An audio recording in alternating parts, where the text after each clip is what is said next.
कृष्ण भगवंताला आईने विचारलं, बाळा तू भगवंत असताना मी जेलमध्ये का, कशामुळे राहिले मी जेलमध्ये 11 वर्ष? ते म्हणले हजारो जन्माचं पुण्य एकत्र आलंय म्हणून मी तुझ्या पोटी जन्म घेतलाय. ते म्हणले हजारो?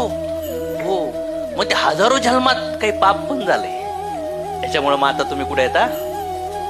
म्हणले आई असून. हो म्हणले, वेगळ्या वेगळ्या जन्मात माझ्या वेगळ्या वेगळ्या आहेत, ते तुला माहित नाही, मला माहिती. समजतंय?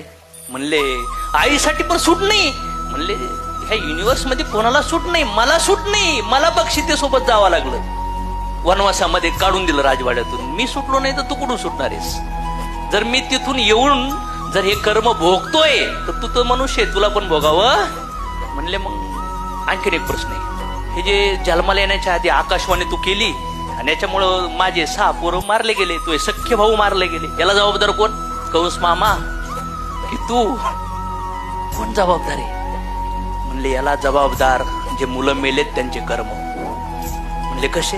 हो म्हणले मागच्या जन्मात त्यांना शाप होता की त्यांचं आयुष्य एवढंच आहे. पण मग कंस मामा थ्रूच का मारले? नाही म्हणले कंस मामाचा 20% कार्यक्रम झाला ना पापाचा गाडा, त्याच्याकडून मला 100% भरून घ्यायचा होता, मग मी त्याला मारणार होतो, म्हणून त्याच्याकडून अटॅक करून घेतला त्यांच्या.